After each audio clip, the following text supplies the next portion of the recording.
Ça n'a pas été le plus facile des parlons Simpson à pondre les Simpson maniaques, je ne vous le cache pas, parce que John Swartzwelder, comme le partenaire, c'est quelqu'un de particulier.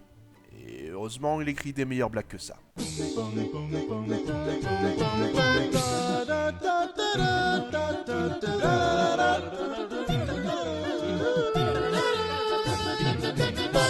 Ça vous branche que je vous parle d'un scénariste non seulement présent dès la première saison, mais aussi un de ceux qui est resté le plus longtemps, qui a fait plein d'autres choses en plus d'écrire pour la série, qui avait une manière bien à lui d'écrire, qui est apparu plein de fois dans les épisodes, qui a le record d'épisodes écrits, 58 en l'occurrence, soit pratiquement l'équivalent de 3 saisons à lui tout seul, plus des contributions sur plein d'autres épisodes, et qui depuis pas mal d'années vit reclus.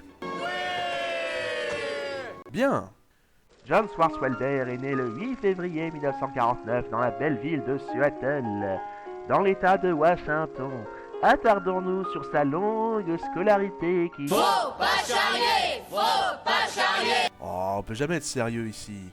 Donc, Swartzwelder commence par bosser dans la pub à Chicago. D'ailleurs, un jour, il y travaillera avec la femme de Dan Castellaneta. Le monde est petit. En 83, il envoie une blague au show de David Letterman, ce qui le conduit à un entretien d'embauche qui va très mal se passer car John Swartzwelder est quelqu'un d'entier. Il va entrer dans le bureau de Letterman comme dans un moulin, dire que les programmes télé sont tous merdiques, le tout en buvant et en clopant. Bon, à l'époque, on pouvait fumer un peu n'importe où, mais enfin, pour autant, on faisait pas n'importe quoi lors des entretiens non plus. Les postulants de notre beau pays, par exemple, n'apportaient pas pour autant leur litre de rouge à leur entretien d'embauche. Mais pour lui, ce n'est que partir mise, car en 1985, il commence à écrire pour la télé. C'est un des scénaristes des Simpsons qui a fait ses premières armes au Saturday Night Live, à l'instar par exemple de Conan O'Brien, dont je vous ai déjà parlé, et qui faisait déjà partie du show à la fin des années 80, qui restait 2 ans et des bananes pour les Simpsons, avant d'animer son fameux talk show pendant 15 ans et plus de 2400 épisodes. John Swartzwelder donc a aussi fait ses classes au SNL, mais d'une autre façon, car il n'est pas du genre à aimer aller sous les projecteurs. Il a surtout écrit pour le show, bien qu'il soit apparu une fois. George Meyer, lui aussi bossant pour le SNL, va en 86 fonder un magazine comique Army Man et va recruter Swartzwelder pour les blagues. Et lorsque Sam Simon a besoin de monde pour l'écriture des Simpsons, comme il adore le magazine, il propose à Meyer et Swartzwelder de les rejoindre pour la série. Le premier épisode réalisé par John est le fameux Terreur à la récré, et il y en aura quelques autres. Il se taille très vite une réputation de génie comique et une bonne part de l'écriture des épisodes avec une moyenne de 4 par saison. On aime ou on n'aime pas ses scripts, mais il est clairement productif. D'ailleurs, pour l'anecdote, peu de temps après que John Swartzwelder ait écrit le script de la guerre des Simpsons, un autre auteur a envoyé une histoire similaire. Et pour éviter que l'auteur en question ne pense avoir été volé et n'intente un procès, il sera payé 3 000 $. C'est un bon plan pour se faire du blé. John lui-même est un conservateur qui dédaigne l'écologie, un grand défenseur du droit des armes. Pas étonnant dès lors de les retrouver au cœur de pas mal de ses épisodes, tels Le Petit Parrain, oui, on lui doit donc Grotoni, Le Jour de la Raclée, Le Papa Flingueur, Adieu Cowboy, et en filigrane d'autres comme Erreur sur la ville ou Le Député Krusty. Dans ces épisodes, les armes, c'est cool. On dépeint certains utilisateurs comme des abrutis irresponsables à s'en servir sans cesse, comme un jouet ou bourré, c'est toujours bon à le rappeler. Mais au-delà de ça, pour lui, vive les armes.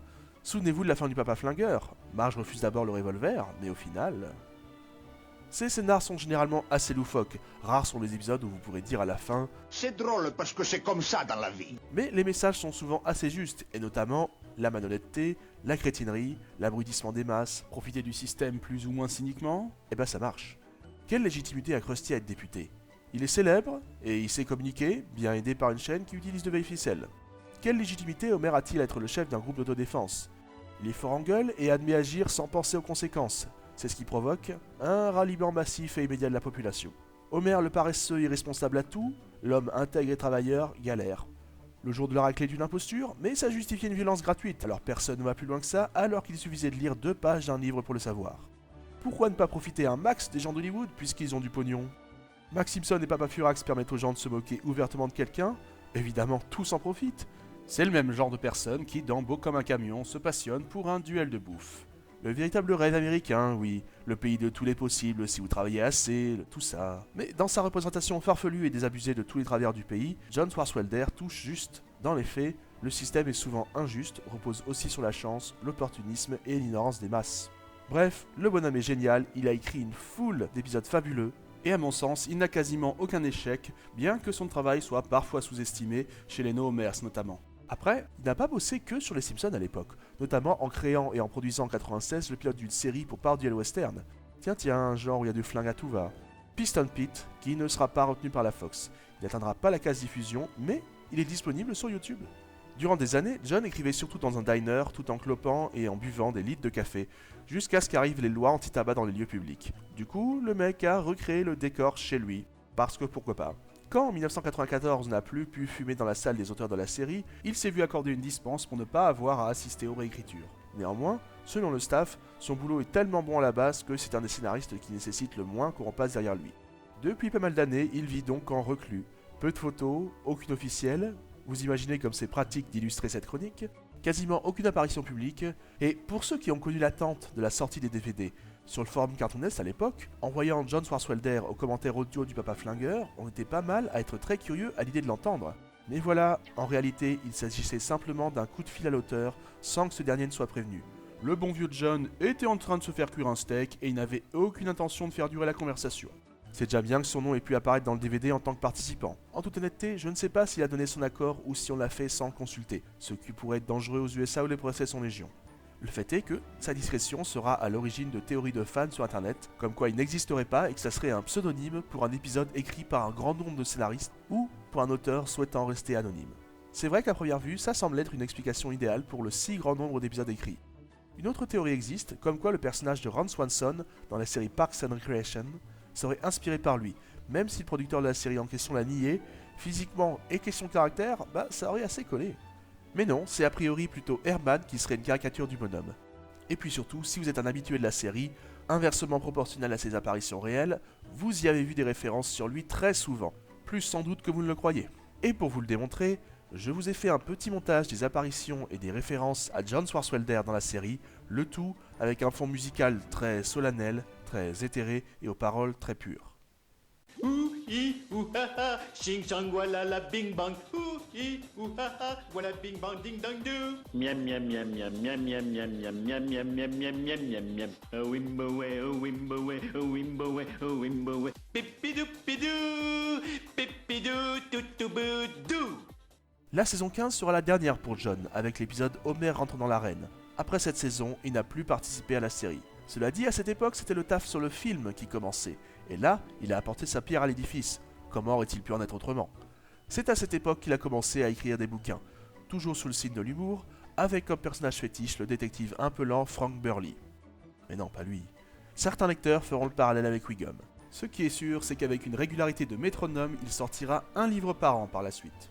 Et sur la couverture, qu'est-ce qu'on peut lire ? Par l'auteur de 59 épisodes des Simpsons. Volonté de l'éditeur de doper les ventes plus que de John Swartzwelder ? Pas impossible.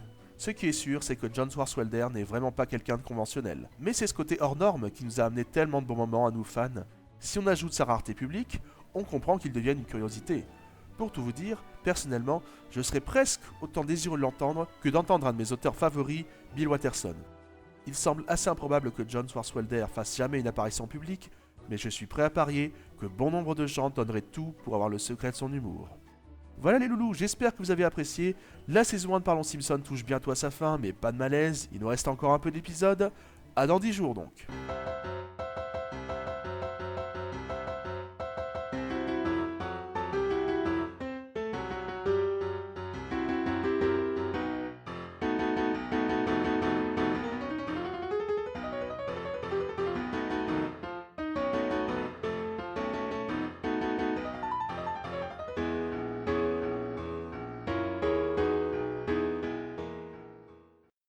Miam, miam, miam, miam, miam, miam, miam, miam, miam, miam, miam, miam, miam, miam, miam.